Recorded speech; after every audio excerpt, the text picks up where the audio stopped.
শ্রাবণ মাসের প্রতি সোমবার মহাদেবের পুজোর সঙ্গে কিছু সহজ টোটকা ধারণ সুফল দেবে। সোমবার দেবাদিদেব মহাদেবের পুজোর দিন। বিধি সহকারে প্রতি সোমবার অনেকেই মহাদেবের পুজো করে থাকেন। প্রতি সোমবারের সঙ্গে শ্রাবণ মাসের সব সোমবার পুজো করার সঙ্গে সঙ্গে সহজ কিছু টোটকা করলে জীবনে দারুণ সুফল পাওয়া যায়। সপ্তাহে সব দিনেই সঙ্গেই কোনো না কোনো দেবদেবতার যোগ রয়েছে, আর এই বিশেষ দিনগুলিতে যে সব দেবতার পুজো করলে বিশেষ ফল পাওয়া যায়, সেই রকম সোমবারে দেবাদিদেব মহাদেবের পুজোর দিন।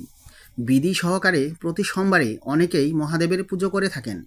প্রতি সোমবারের সঙ্গে শ্রাবণ মাসের সব সোমবারের পূজা করার সঙ্গে সঙ্গে সহজ কিছু টোটকা করলে জীবনে দারুণ সুফল পাওয়া যায়। শ্রাবণ মাসের সোমবারের ব্রত পালন করার কিছু নিয়ম। শ্রাবণ মাসের সোমবারে ব্রত করার সঙ্গে সঙ্গে কিছু টোটকাও দেখে নেওয়া যাক। শ্রাবণ মাসের সোমবারে পুজো করার সময় মহাদেবকে চাল অর্পণ করতে ভুলবেন না।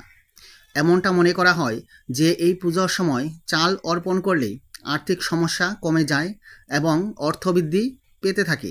সেই সঙ্গে হঠাৎ করে মাইনে বেড়ে যাওয়ার সম্ভাবনাও থাকে। জীবনে খারাপ ঘটনা এড়াতেই মহাদেবের পুজোর সময় জব অর্পণ অবশ্যই করুন। এর ফলে জীবনে অনেক দুর্ঘটনার হাত থেকে মুক্তি পাওয়া যায়।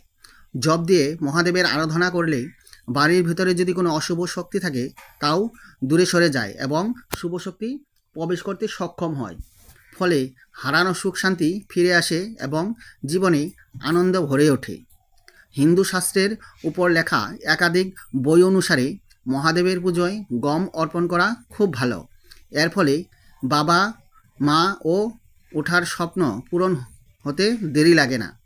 যে দম্পতি তাড়াতাড়ি সন্তান চায় তারা শ্রাবণ মাসের সোমবারে মহাদেবকে গম অর্পণ করুন।